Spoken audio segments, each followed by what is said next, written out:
Bismillahirrahmanirrahim. Siap. Silakan Kang Ustadz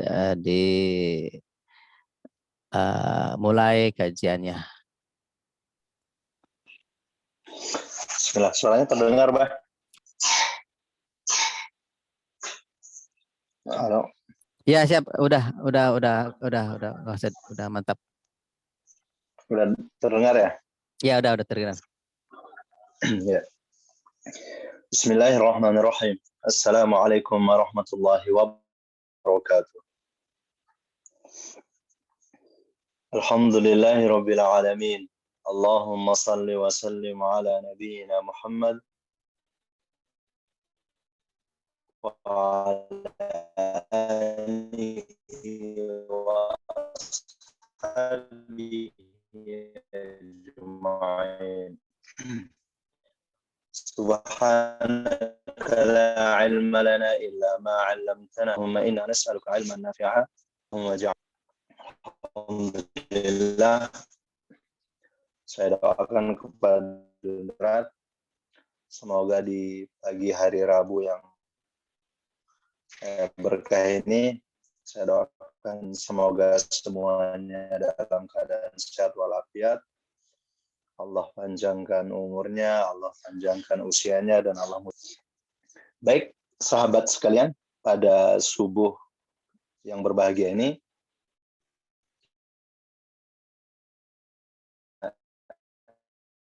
Itunya lup-lup Kang Ustadz, sinyalnya.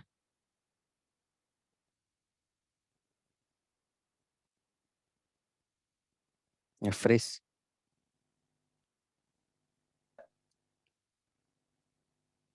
Bentar sahabat sekalian, ini ada gangguan sinyal dari Kang Ustadz. Semoga dilancarkan.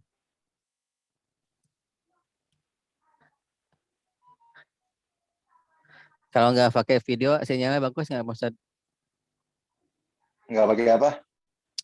Nggak pakai video atau bagaimana suaranya? Tadi ada sinyalnya agak suaranya patah-patah begitu.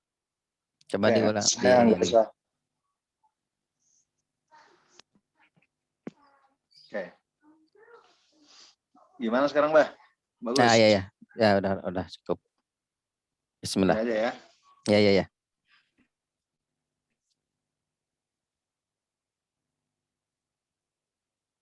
Bismillahirrahmanirrahim. Assalamualaikum warahmatullahi wabarakatuh.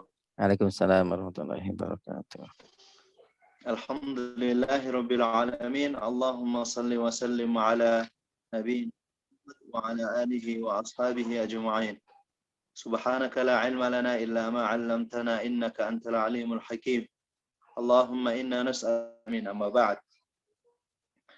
Sahabat semua, mudah-mudahan pada pagi hari ini semua dalam keadaan kondisi sehat walafiat. Allah panjangkan umurnya, Allah panjangkan kebaikannya. Semoga Allah mudahkan segala urusannya. Allahumma amin ya rabbal alamin.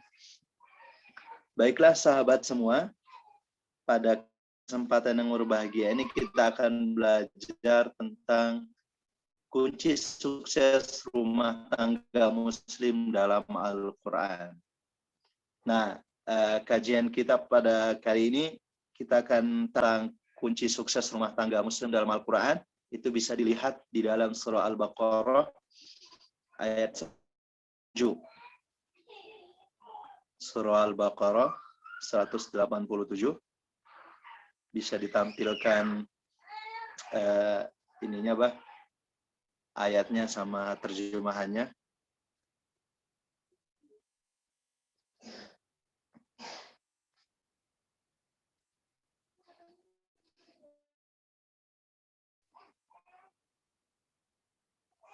Sudah, teman-teman? Ayatnya berbunyi, hunna libasul lakum wa antum libasul lahun. Mereka adalah pakaian bagimu dan kamu adalah pakaian bagi mereka. Nah, ayat ini yang kita akan coba Al-Baqarah ayat berapa, Ustaz? ya. 187.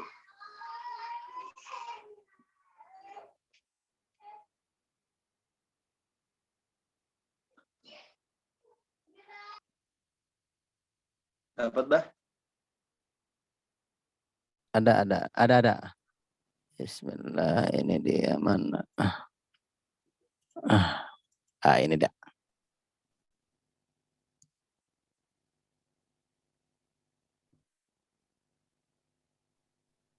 Nah, ini. Nah, ini apa saja?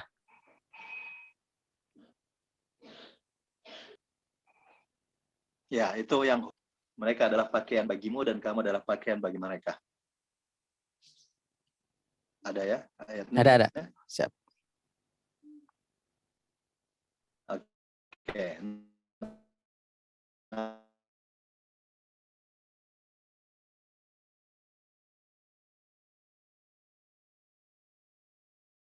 ya, dari Dukcapil dan Kemendagri. Nah, tentang ini datanya tahun 2021 tentang jumlah perceraian hidup di Indonesia.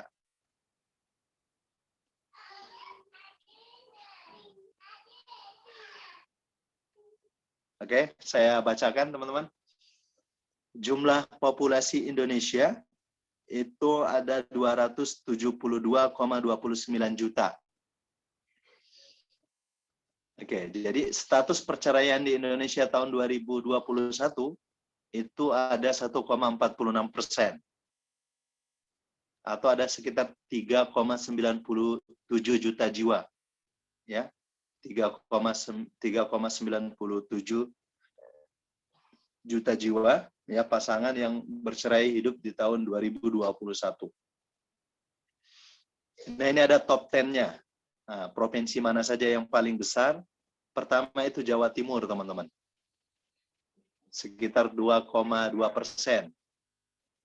Jadi ada 829,14 ribu jiwa. Itu yang tingkat perceraian tahun 2021. Kemudian yang kedua Jawa Barat nih. Jawa Barat urutan kedua. Itu jumlahnya 1,7.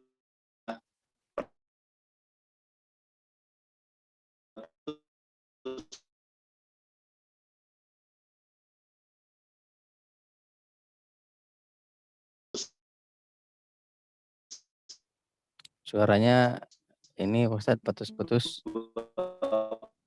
25,25 ribu jiwa yang bercerai tahun 2021.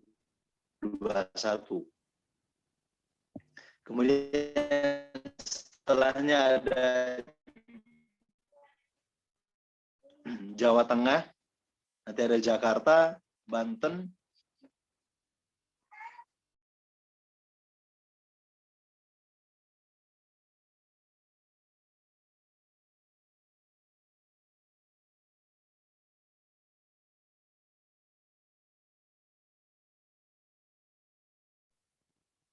Ini Pak Ustadznya ada.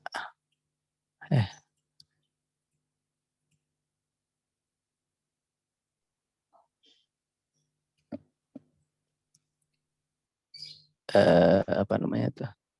Ustadz siap. ya. Udah Tadi sampai mana yang didengar? sampai itu yang di Jawa 2000 berapa gitu tadi teh. Suaranya tuh putus-putus soalnya tadi teh. Kalau sekarang bagus. Ya bagus Pak Ustadz. Alhamdulillah. Ya, itu tentang data teman-teman ya. Kenapa kita perlu belajar ayat ini supaya insya Allah ya rumah tangga seorang muslim itu bisa sukses. Masih Pak Ustadz, Karena masih ternyata tingkat terputus-putus. perceraian di Indonesia itu sangat tinggi. Nah, harusnya ketika oh ya, kenapa Bah ya? Kalau misalkan tanpa video gimana Pak Ustadz coba? Coba tanpa video audio saja. Iya. Videonya di stop ya. Iya, di stop. Nah, gitu aja coba Pak Ustadz. Gimana? Nah, ada lah bagus. Ya ini enggak lupa. Bagus ya? Iya, bagus Pak Ustadz. Itu aja lah. Nanti Ya. terakhir di sesi tanya jawab aja dibuka lagi. Oke, teman-teman, jadi kita penting sekali mempelajari ayat ini ya agar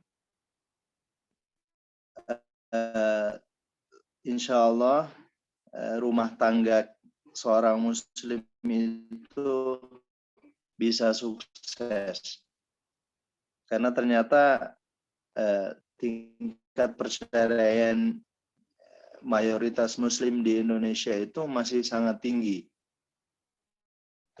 Ya, tadi sekitar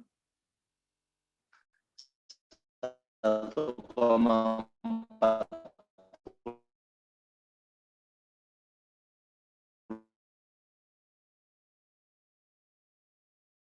Sama Pak Ustadz, klub juga sinyalnya mungkin Pak Ustadz kurang bagus. Atau dirubah posisi Ustadz, coba dirubah posisi ininya, sinyalnya biar 6%. Jadi ada 3.097.000.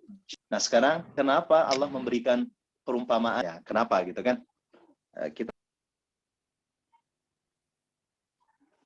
ini ya. Sebentar. Ada?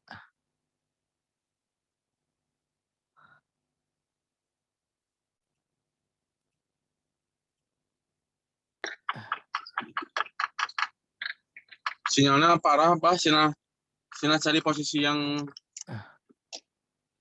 beda. Iya.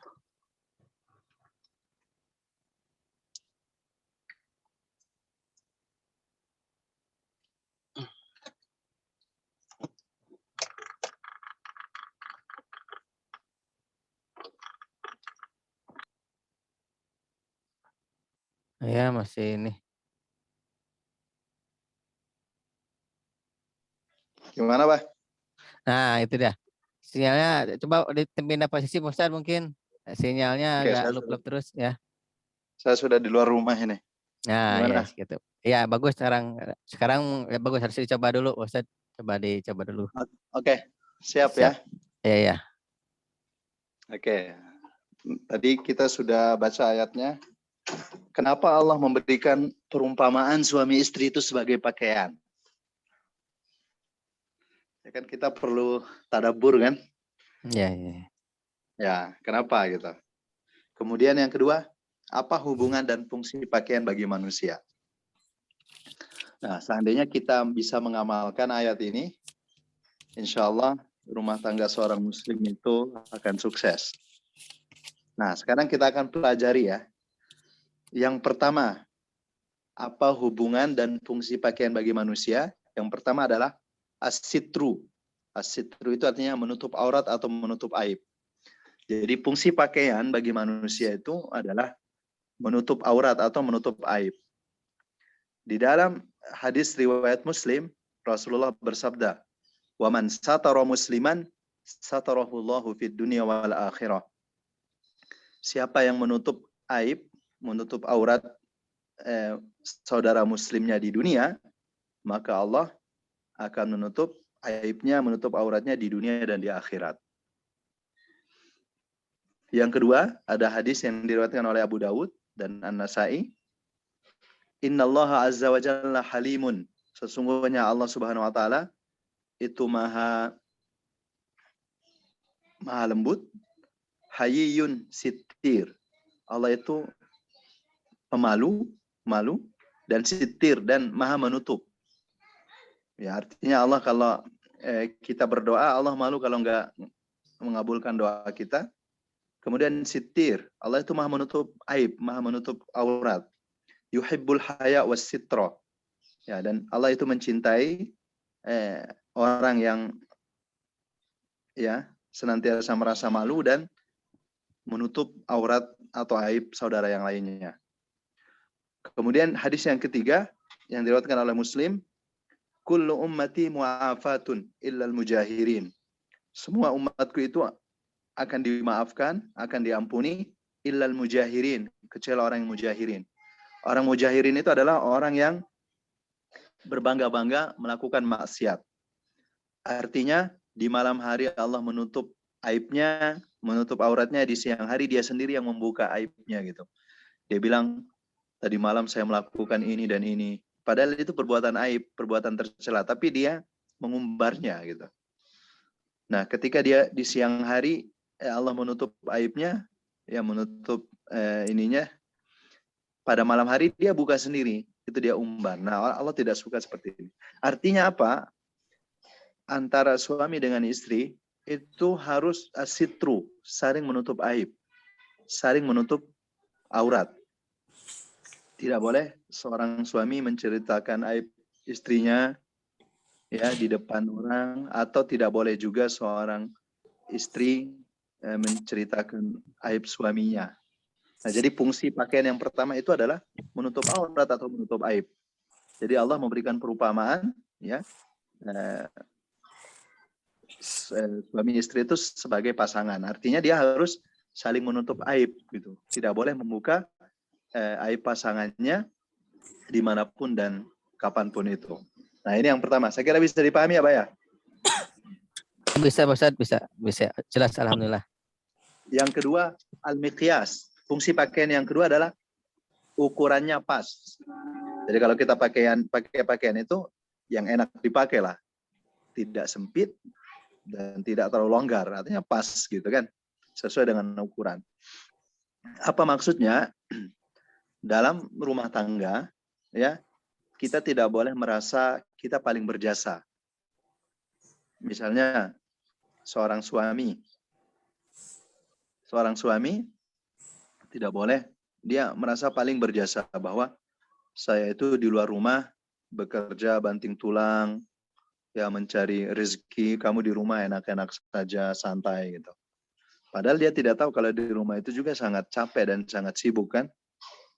Nah, istrinya juga bilang, kamu mah di luar paling keluyuran aja, paling main aja. Kita di rumah ini dari bangun tidur sampai tidur kembali itu sangat capek ngurus anak-anak, sangat capek ngurus yang lainnya gitu kan. Nah, jadi tidak boleh seperti itu. Jadi ukurannya harus pas. Ya. Di dalam surah Al-Baqarah ayat 227 Allah berfirman, "Wala tansawul fadla bainakum." Jangan lupa kebaikan di antara kalian. Jadi setiap suami istri itu punya kebaikan, ya punya andil. Kita tidak boleh mengecilkan ya kebaikan mereka, mengecilkan keutamaan mereka. Innallaha bima ta'maluna basir. Sesungguhnya Allah Maha mengetahui apa yang kalian perbuat. Nah, jadi antara suami istri ya yang kedua ini adalah dia tidak boleh merasa dirinya yang paling benar atau dirinya yang paling capek di antara pasangan lainnya. Jadi setiap kita itu pasti merasakan lelah, pasti merasakan capek, dan jangan sampai kita menuduh pasangan kita atau yang lainnya itu merasa dia yang paling berjasa dalam rumah tangga. Ini tidak boleh seperti ini. Itu saya kira dipahami ya, fungsi pakaian yang kedua. Suaranya jelas, Bah?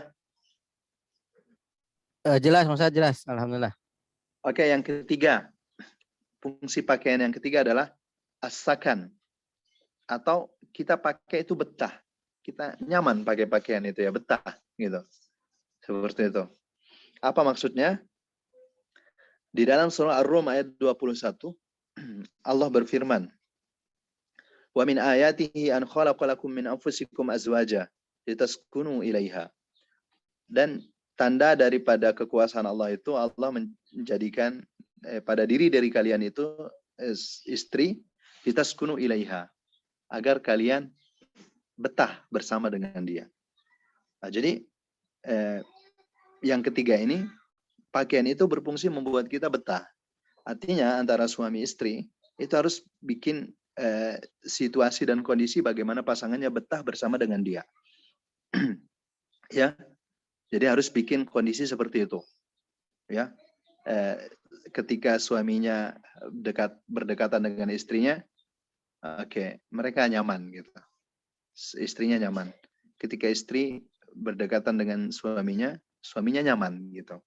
Nah, jadi di sini fungsi rumah tangga itu harus bikin antara satu pasangan dengan pasangan lainnya itu memiliki sifat yang nyaman gitu. Nah, karena kalau tidak nyaman nanti bahaya gitu kan. Nah, seperti itu. Nah, ini fungsi pakaian yang ketiga, yaitu adanya rasa betah ya ketika mereka bersamaan.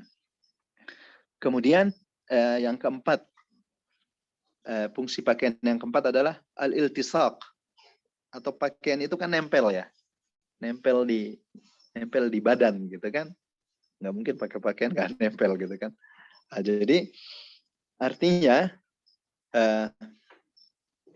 antara suami dan istri itu sebaiknya memang seperti pakaian itu tadi, nempel gitu. Dia itu dekat, tidak ada jarak gitu kan. Tidak ada jarak gitu. Kalau misalnya suaminya berada di tempat jauh, dia merindukannya, ya dia kirimkan doa-doa, atau sebaliknya istrinya berada di tempat lain, dia merasa rindu dan dia merasa ingin dekat gitu ya. Nah, seperti itu. Nah, jadi fungsi pakaian yang berikutnya ada al-iltisaq, yaitu nempel. Jadi antara suami istri itu memang harus dekat gitu. Ya, harus kalau bisa kayak perangko gitu Pak ya. Nempel gitu. Oke, yang kelima, fungsi pakaian yang kelima itu at-tajammul. Penampilannya menarik. Jadi ya tentu kita suka pakai pakaian yang membuat penampilan kita makin indah gitu ya. Makin menarik gitu. Kalau yang suami makin cakep, yang istri makin cantik. Itu fungsi pakaian, ya. Membuat kita indah gitu. Nah, karena Allah berfirman, Rasulullah bersabda di dalam hadis riwayat Muslim, "Innallaha jamilun yuhibbul jamal." Allah itu maha indah, mencintai yang indah-indah. Nah, jadi sebaiknya antara suami istri seperti itu, berpenampilan menarik gitu. Yang saya maksud dengan menarik sini bukan ganteng dan bukan cantik gitu ya. Nah, berpenampilan menarik itu ya menarik aja, seperti itu. Sesuai dengan proporsionalnya lah. Jangan sampai ketika kita keluar rumah, ya ketika kita bertemu dengan orang, kita ganteng gitu, kita cantik gitu, kita menarik. Tapi giliran ketemu istri kita atau suami kita kucel gitu ya, kita kumel gitu. Nah, itu nggak seperti itu gitu. Jadi memang kita menarik gitu. Ini yang membuat kita betah tadi itu karena memang suami kita menarik, istri kita menarik gitu kan. Nah, itu fungsi pakaian yang kelima gitu. Jadi suami istri harus berpenampilan menarik gitu. Kemudian yang keberapa, Bah? Yang keenam sekarang, Ustaz. Yang keenam. Fungsi pakaian yang keenam itu al-ihtiwa, dibutuhkan atau diperhatikan. Nah, kita butuh pakaian kan? Iya, dibutuhkan dan diperhatikan. Jadi di dalam rumah tangga itu seorang muslim kalau ingin sukses, antara satu sama lain itu harus saling membutuhkan. Jadi jangan dicuekin. Ya, dibutuhkan. Misalnya gini, dia di rumah tuh ya, libatkan saja dia. Misalnya seorang istri bilang sama suaminya, tapi bisa minta tolong angkatkan galon gitu kan. Jadi suaminya merasa dibutuhkan gitu. Ya, daripada kadang-kadang istrinya karena kesel akhirnya diangkat galon sendiri atau dia ini sendiri. Nah, atau juga seorang suami misalnya istrinya itu dia selalu merasa membutuhkan istrinya. Misalnya, tolong dong setrikakan baju saya gitu kan. Atau hal-hal sepele gitu. Misalnya istri mau ke warung depan gitu kan. Dia bilang sama suaminya, sayang, saya izin ke depan dulu ya mau beli ini. Jadi ada semacam, oh ya saya diperhatikan ternyata saya dianggap ada gitu. Jadi nggak boleh antara suami istri itu menganggap pasangannya seolah-olah nggak ada gitu. Nggak ada perannya, nggak diperhatikan, nggak dibutuhkan. Jadi jangan seperti itu. Jadi hal-hal kecil saja, hal-hal kecil. Jadi keberadaannya itu diperlukan gitu. Ya, bahwa dia ada di situ, oke, memang saya perlu Anda gitu. Jadi jangan sampai melakukan sesuatu itu sendiri gitu. Ya, jadi harus melibatkan pasangan yang lainnya. Hal-hal sepele nggak apa-apa gitu. Dan antara suami istri juga jangan marah kan ketika justru itu baik gitu kan. Bagaimana perasaan kita misalnya kita ada di rumah nih ya, tapi istri kita kadang-kadang keluar dia nggak minta izin sama kita. Nah kan nggak enak gitu, kayak kita nggak dianggap aja kan. Atau sebaliknya, misalnya istri kita ada di rumah, ya kita bilang lah, sayang saya ke masjid dulu ya, mau sholat. Ya artinya hal-hal sepele kayak gitu itu ternyata luar biasa gitu. Oh ternyata saya memang dianggap ada gitu kan. Nah, ini yang keenam. Kemudian yang ketujuh ada namanya adifu, menghangatkan. Fungsi pakaian itu menghangatkan. Karena kalau kita nggak pakai pakaian itu kan dingin ya. Nah, jadi dengan kita berpakaian, kita hangat gitu. Nah, jadi antara pasangan rumah tangga itu sebaiknya dia saling menghangatkan gitu.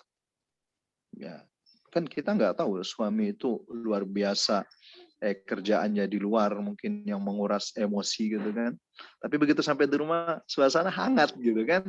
Oke, jadi ketika dia pulang ke rumah itu hal yang dirindukan karena pasangan itu mereka dia bisa menghangatkan saya gitu kan. Atau sebaliknya ketika istri yang beraktivitas seharian gitu di rumah kadang-kadang membuat dia emosi, membuat dia marah, begitu ketemu suaminya suasana jadi hangat gitu. Nah, seperti itu sebaiknya. Jadi fungsi dalam keluarga itu saling menghangatkan gitu. Tidak boleh dingin gitu. Tidak boleh dingin. Sikap suami istri itu kadang-kadang dingin sama suaminya. Jadi enggak seperti itu. Kemudian yang ketujuh ya, Bah. 8 sekarang, Ustaz. Yang ke-8 itu al-himayah, melindungi. Jadi fungsi pakaian itu melindungi. Ya, melindungi dari terik panas matahari, melindungi dari cuaca dingin, ya melindungi gitu. Jadi seorang suami harus melindungi istrinya gitu. Ya, melindungi istrinya dari kezaliman misalnya, atau dari hal-hal yang membuat dia membuat dia terintimidasi atau apa saja. Jadi fungsinya melindungi gitu. Pakaian itu memang melindungi hak-haknya, melindungi privasinya, melindungi apa sajalah seperti itu. Ya. Kemudian yang ke-9, Bah ya. Iya, 9, Ustaz. Fungsi pakaian yang ke-9 adalah an-nazafah, kebersihan gitu. Nah, jadi pakaian itu kita suka karena dia bersih gitu. Kalau dia kotor kita cuci lagi. Artinya antara suami istri itu selain dia berpenampilan menarik, dia harus jaga kebersihan juga. Jaga kebersihan gitu kan. Ya jangan sampai misalnya tidak menjaga kebersihan, jadi dilihat itu nggak enak gitu kan. Ya alhamdulillah kita ada sholat 5 waktu yang saya kira itu membuat kita sebagai seorang muslim itu selalu bersih-bersih lah ya. Seperti itu. Dan kita dianjurkan juga mandi minimal 2 kali sehari, pagi sore itu supaya memang kita itu bersih gitu. Ya, seperti itu. Jadi fungsi pakaian itu memang bersih. Jadi antara suami istri memang juga bersih gitu ya, bersih dari fisiknya, bersih dari dalamnya itu hatinya gitu kan. Oke, sekarang yang ke-10 Bah ya. Iya, yang 10, Ustaz. Yang ke-10 itu fungsi pakaian adalah at-tatayyub, wangi gitu. Oke. Kita suka pakai wangian, pakai pakaian yang wangi. Kadang-kadang kalau kita nggak punya parfum, kita pakai key spray gitu kan, supaya wangi. Artinya apa? Antara suami istri itu selain dia berpenampilan menarik, selain dia jaga kebersihan, dia juga harus wangi sebenarnya. Ya jangan misalnya istri seharian di rumah, kemudian ketika suaminya pulang itu dia pakai dasteran misalnya, dasteran terus bau bawang. Ya bukan ini sih gitu kan. Ya dikondisikan saja gitu. Kalau misalnya kan suami misalnya dari tempat kerja misalnya kan, setelah itu dia pulang di rumah dia ganti baju, dia pakai yang wangi gitu. Wangi lah gitu kan. Antara suami istri itu memang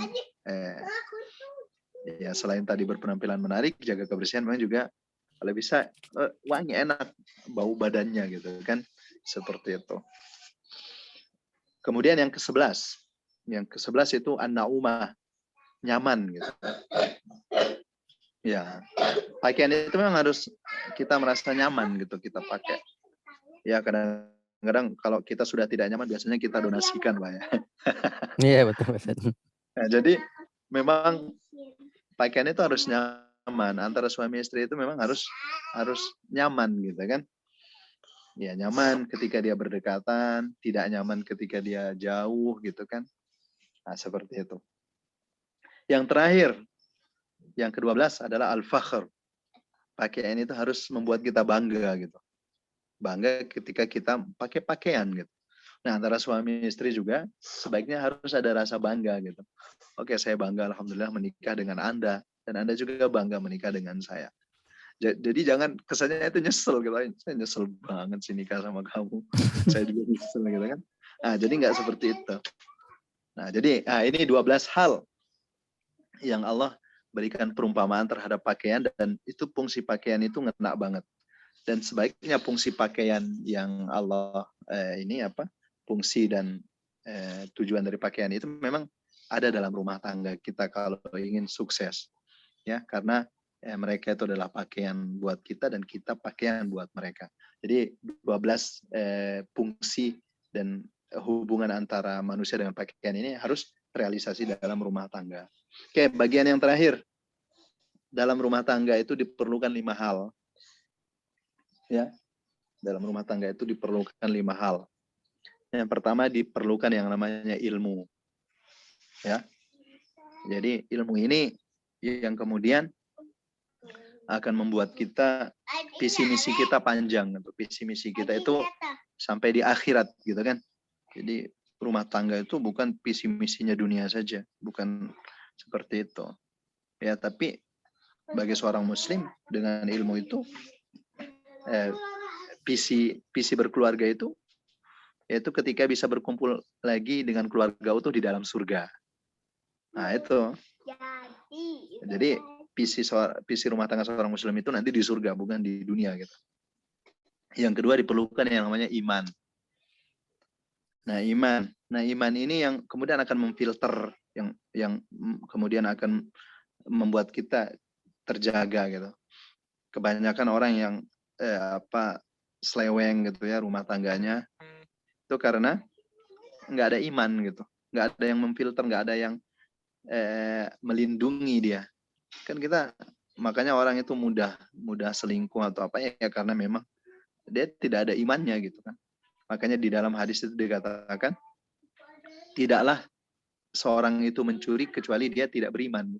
Artinya kalau orang beriman dia mencuri, dia sedang tidak beriman ketika mencuri itu. Nah, artinya juga seorang muslim ketika dia selingkuh atau dia lagi tidak ada iman di situ.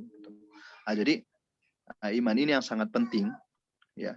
Makanya kita bisa kokoh, bisa kuat itu karena memang ada iman gitu. Kalau nggak ada ya mudah saja gonta-ganti pasangan seperti itu atau sudah tidak ada kepercayaan lagi kan. Nah, karena ada iman ini ya. Gitu. Kemudian yang ketiga namanya ihtimam, perhatian. Dalam rumah tangga itu harus ada saling perhatian. Harus ada saling perhatian. Tidak boleh ihmal. Tidak boleh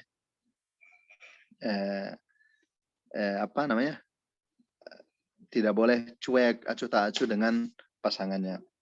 Yang keempat ada namanya ihtiram, saling menghormati. Ya, antara suami istri itu harus saling menghormati. Dan yang terakhir adalah tasamuh, mudah memaafkan, saling memaklumi dan lapang dada. Nah, jadi 5 hal ini yang diperlukan dalam rumah tangga. Seperti itu ya. Yang pertama ilmu, yang kedua iman, yang ketiga ihtimam, perhatian, yang keempat ihtiram, menghormati, dan yang kelima adalah tasamuh, mudah memaafkan, saling memaklumi dan lapang dada.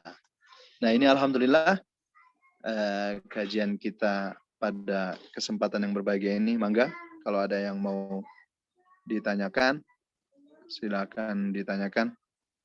Sudah, Bah? Siap, Ustaz. Alhamdulillahirrahmanirrahim, sahabat sekalian.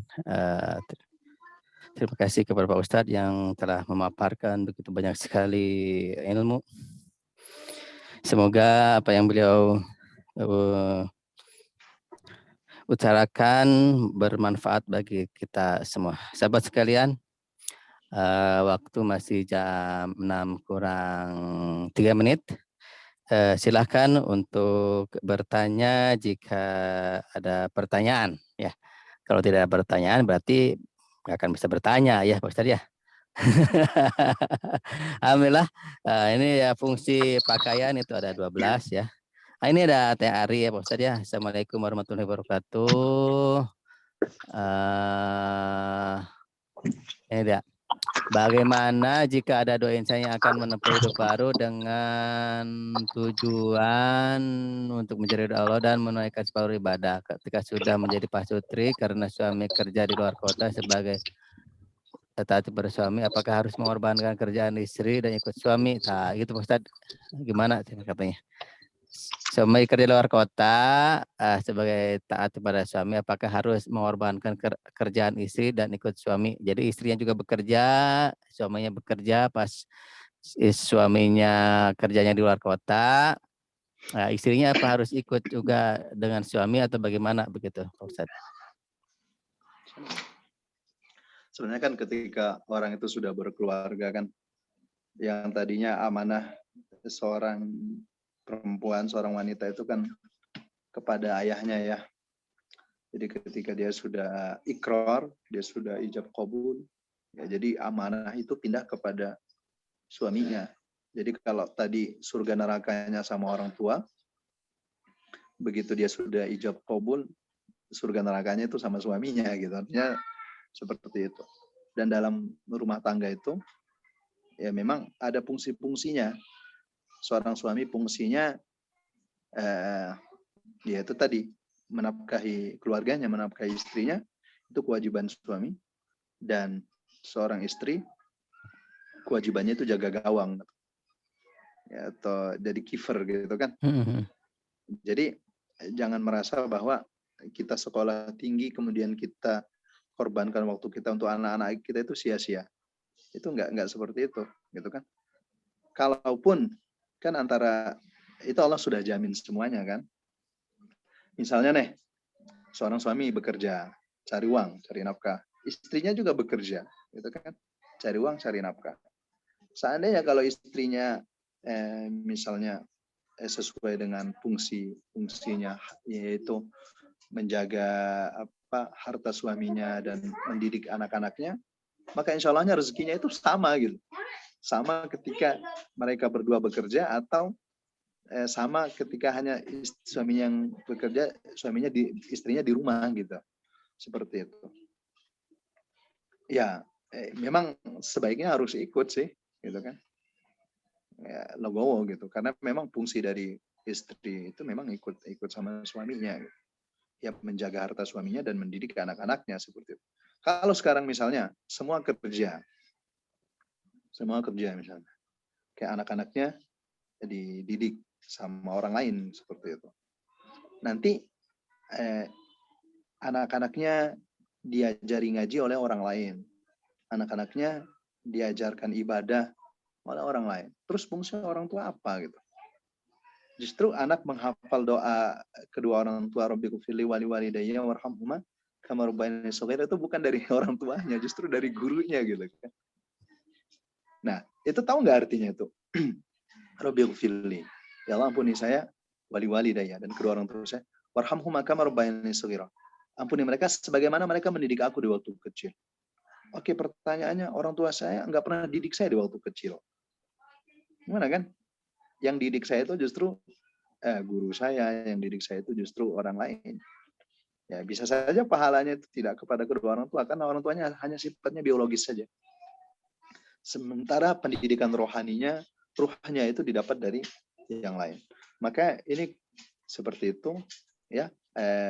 Seperti yang disampaikan oleh Ustaz Budi Ashari juga kan, ketika seorang istri itu bekerja di luar, berkarir di luar, maka otomatis rumah tangganya itu bermasalah. Ya, anak-anaknya seperti itu kan. Makanya beliau nulis buku itu kalau nggak salah, Ibu pulanglah ke rumah gitu kan. Ya maksudnya fungsi Anda gitu kan. Ada ya Allah alam. bukunya. Masya Ya. Allah, subhanallah. Gitu, Pak. Terima kasih Pak Ustadz atas jawabannya. Semoga jawaban Pak Ustadz ini Teh Ari ya tidak apa namanya tuh tidak puas dan terus mencari segala ilmu dari mana aja dan mencari tetap mencari. Begitu, tidak jadi haus akan ilmu begitu ya Teh Ari ya. Terima kasih Pak Ustadz. Sahabat sekalian, ada lagi yang ingin bertanya? Kang Wiwid Saya, Pak. sudah buka. Ya, silakan Kang Wiwid. Nah, ini Kang Wiwid, Kang Ustadz Baik. akan bertanya. Silakan. Baik, terima kasih alhamdulillah. Jazakallahu khairan Pak Ustadz atas pemaparannya. Ini yang ingin saya tanyakan, Pak Ustadz, mungkin agak sedikit masih berhubungan dengan keluarga, tapi kemarin Ana baru dapat kasus yang agak unik. Jadi beliau ini sudah usia 22 tahun. Beliau itu baru tahu ternyata beliau lahir sebelum orang tuanya menikah.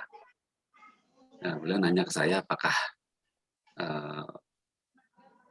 apa tuh kan secara setahu saya dengan segala keterbatasan saya bahwasanya kalau seorang anak itu ketika terjadi pembuahan biologisnya di luar nikah sebelum orang tuanya nikah berarti kan orang ayahnya tidak bisa jadi wali, tidak ada waris gitu kan ya.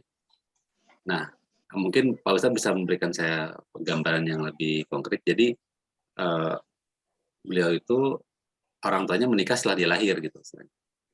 Nah, beliau sekarang lagi bingung katanya kalau dari sisi apa tuh ada yang satu sisi yang mengatakan bahwa tetap orang tuanya bisa jadi wali karena bapaknya menikahi ibunya gitu pada akhirnya.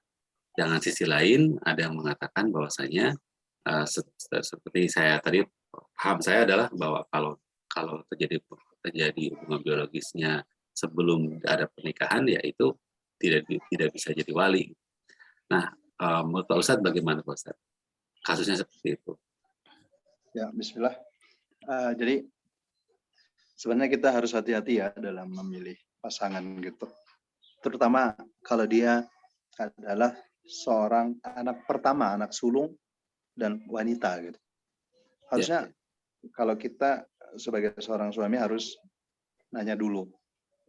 Kalau mau kita selektif ya, misalnya orang tuanya nikahnya tahun berapa, kemudian anaknya lahir kapan gitu. Jangan sampai anaknya udah lahir duluan baru menikah gitu kan. Nah itu khawatirnya nanti ketika yang jadi wali itu adalah ayah non syariah gitu ya. Karena dia ayah non syariah gitu. Jadi dia yang mewali itu kan bahaya gitu. Jadi kan anaknya hasil itu tidak syariah gitu kan. Tidak syariah maksudnya di luar nikah gitu kan. Dan dia berhubungan badan dulu. Setelah itu dia menikah. Harusnya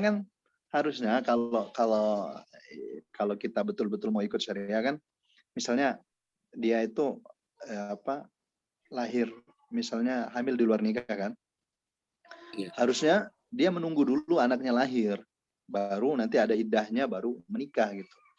Tapi karena dia takut kan, karena sudah gol duluan misalnya, dia takut ketahuan dia menikah kan. Nah sebenarnya harusnya nggak gitu kan. Kalau mau yang syariah ya harus yang syar'i yang dia tunggu dulu bayinya lahir, setelah itu selesai masa iddahnya baru dia menikah gitu kan. Nah, tapi kan di kita itu kadang-kadang terjadi loh gitu kan. Nah, jadi itu tidak sah gitu. Ya, secara syar'i itu tidak sah. Jadi dia dinikahkan oleh misalnya wali ini bukan ayah, dia bukan, mungkin ayah biologisnya iya ayah biologisnya kan, tapi kalau secara wali itu dia tidak berhak gitu. Jadi yang bisa menikahkan dia itu nanti dari pamannya misalnya ya, saudara istrinya gitu, itu yang ini seperti itu. Dan itu kalau dia nikah kan, kalau misalnya dia kekeh tuh mau tetap nikahkan anaknya, dalam kutip dia mengira bahwa itu anaknya, itu status pernikahannya itu nggak sah. Ya. Itu. Harusnya dia kalau dia mau terbuka ya, kalau dia mau jujur dan kalau dia mau tahan malu, seharusnya bilang seperti itu. Karena kenapa dia tidak malu dari awal gitu kan? Kenapa dia tidak malu ketika dia berhubungan badan dulu di awal gitu kan? Kenapa sekarang baru malunya gitu kan? Ya itu perbuatan Anda, harus Anda akui gitu kan? Nah, kalau mau selamat semua, tapi kalau mau dipaksakan bahaya loh itu. Nanti status pernikahannya itu tidak sah, kemudian ya bisa jatuh ke perzinahan gitu kan. Ya karena kalau tidak sah kan kasusnya begitu gitu. Wallahu a'lam. Jadi memang kita harus selektif juga kalau misalnya mau menikah dengan seorang wanita yang dia anak sulung, kita harus tahu seluk-beluk orang tuanya gitu. Ya kalau mau selektif jangan sampai kasusnya kayak itu tadi kan. Ya. Nah, seperti itu. Kan nanti pas dinikahkan itu jadi wallahu alam. Seperti itu yang saya ketahui. Baik. Masya Allah. Pak Ustadz. Terima kasih Pak Ustadz Syukur. atas penjelasannya. Kamu Ibu, semoga apa yang dijelaskan Ustadz dapat dimengerti dan tentunya selalu tidak puas dengan jawaban Ustadz ya, dan mencari serta mencari jawaban yang ilmu-ilmu di luar sana yang begitu banyak sekali. Masya Allah. Kepada sahabat sekalian, silahkan masihkah ada yang mau bertanya, masih ada waktu, satu penanya lagi ya. Masya Allah, ini begitu dahsyat sekali ilmu tentang rumah tangga ini ya. Ada fungsi pakaian tadi Kang Ustadz sudah uraikan, ada 12. Yang pertama itu menutup aurat atau saling menutup aib begitu ya Pak Ustadz ya. Yang kedua ukurannya harus pas gitu ya, ukurannya pas. Jadi pakaian itu harus pas ukurannya, jangan terlalu longgar, jangan juga terlalu sempit gitu ya Pak Ustadz ya. Terus yang ketiga itu betah ya. Jadi dipandangnya itu jadi betah atau jadi kita hadirnya pakaian itu jadi membuat betah gitu ya. Yang keempat itu nempel di badan terus kayak perangko gitu ya, tidak ada jarak, seru nempel kemana-mana ngicilik gitu bahasa Sunda ngicilik gitu ya. Dan yang kelima penampilan yang menarik. Jadi penampilan menarik bukan berarti cantik atau ganteng ya Pak. Saja yang menarik itu ya menarik aja begitu ya Ustaz, sesuai selera begitu ya, sesuai selera gitu ya. Jadi selera orang kan pasti beda-beda ya Pak Ustaz ya. Dan yang keenam dibutuhkan perhatian. Jadi harus diperhatikan pakaiannya itu yang ketujuh menghangatkan. Jadi fungsi pakaian itu menghangatkan. Dan yang kedelapan melindungi. Yang sembilan bersih. Dan ke-10-nya wangi. Dan ke-11-nya nyaman dipakainya dan membuat bangga memakainya. Begitulah tadi ada fungsi pakaian yang Pak Ustadz paparkan. Masya Allah, tabarakallah. Para sahabat sekalian, apakah ada yang mau bertanya? Kalau tidak ada yang mau bertanya, kita tutup kajian ini. Ditunggu 1 menit lagi ya. Pak Ustadz, ini ada nih, siapa nih? Pak, karena nih ada apa namanya pengumuman atau apa? Assalamualaikum warahmatullahi wabarakatuh. Jazakallahu khairan katsiran. Buat Ustadz Jazi sudah memberikan ilmunya. Ini disambil Ustadz Afwan sama teman-teman semua, kita sedang ke ekspedisi buat kirim burger di pesantren Bekasi ya. Karena alhamdulillah sudah habis. Yang kemarin kita kirim hampir 1000 burger sudah habis dalam waktu Masya Allah, 2 hari ya. Ya, jadi alhamdulillah sekarang kita mau ngirim lagi. Kemudian ada informasi, mungkin ada sekarang acara di KCM ya Pak ya. Ya, kemudian ada kegiatan nanti di hari Jumat, kita berbaginya di Pondok Pesantren daerah Cicalengka. Daerah Cicalengka ada rekanan dari Ustadz Dani yang biasa suka ngisi di ojol mengaji. Jadi kita insya Allah hari apa di Cicalengka? Hari Jumat Ustadz. Hari Jumat. Hari Jumat tanggal 10 ini kita silaturahim ke sana berbagi bergerak seperti biasa. Kurang lebih totalnya ada 150 pieces burgeran kurang lebih ya. Sekali lagi semangat bergerak semuanya. Moga sekali lagi minta doanya nih teman-teman yang ada di Zoom ini untuk keberlangsungan lancar dari usahanya ya. Mengapa dilanjut, Pak? Siap, terima kasih Kang Haji, Kang Dani dan Kang Haji. Apakah ada tambahan lagi untuk informasinya? Sahabat sekalian, Kang Ustadz mohon ditutup dengan doa dulu, Ustadz, sebelum kita foto bersama. Sebelum foto bersama kita berdoa dulu. Silakan Pak Ustadz dipimpin doanya.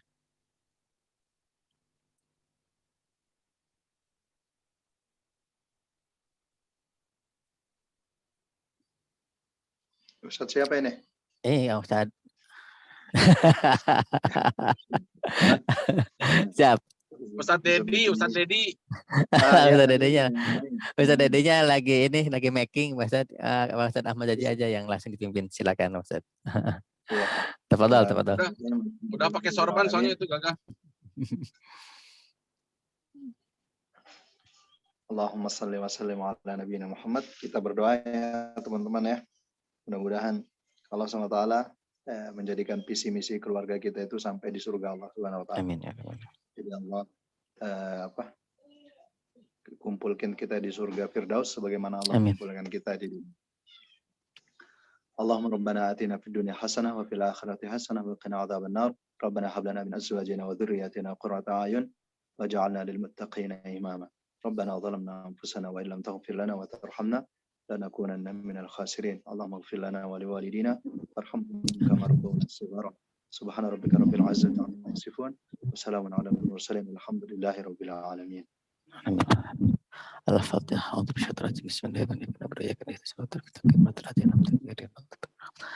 Siap, sekarang kita buka videonya, kita foto dulu ya sebelum tutup pengajian pagi ini. Siap, 1, 2, 3. Oke, kita cek dulu ya. Cek. Oke, sip. Alhamdulillahirrahmanirrahim. Terima kasih sahabat sekalian yang telah hadir di kajian subuh edisi Rabu tanggal 8 Desember 2021. Alhamdulillahirrahmanirrahim. Terima kasih kepada Kang Ustaz Jaji yang telah hadir dan menyampaikan tausiahnya yang begitu banyak sekali ilmu yang kita dapat. Semoga kita dapat mengamalkan apa-apa yang beliau sampaikan begitu ya. Amin. Untuk info pagi ini kita ada KCM di Cibaduyut ya, dan hari Jumatnya itu di Cicalengka, dan untuk kajian hari Sabtu itu Kang Dani ya. Dan tentunya ada gue star kita hari Senin. Jangan lupa ya, hari Senin kita ada gue star Kang Ustadz Ucu Najmuddin. Begitu beliau insya Allah akan mengisi di hari Senin ya. Hari Senin tanggal 13 Desember. Stay tune terus di kajian Subuh Dundat yang insya Allah akan diadakan Istiqomah ya. Ini hari Senin itu Ustadz Ucu, semoga hadir tepat waktu ya. Jangan sampai Pak Ustadz kayak kata beliau tadi, Kang Ustadz Haji menunggu 15 menit. Mohon maaf ya Pak Ustadz ya, mohon maaf atas keterlambatannya. Alhamdulillah, akhirul kalam. Sebelum kita tutup kajian ini dengan membaca hamdalah bersama-sama dan doa kafaratul majlis. Alhamdulillahirabbil alamin. Subhanaka Allahumma wa bihamdika asyhadu an la ilaha illa anta astaghfiruka wa atubu ilaik. Wassalamualaikum warahmatullahi wabarakatuh. Selamat bergerak dan selamat melaksanakan aktivitas di hari ini. Waalaikumsalam warahmatullahi wabarakatuh. Terima kasih. Selalu selamat. Mangga akan saya tutup ya.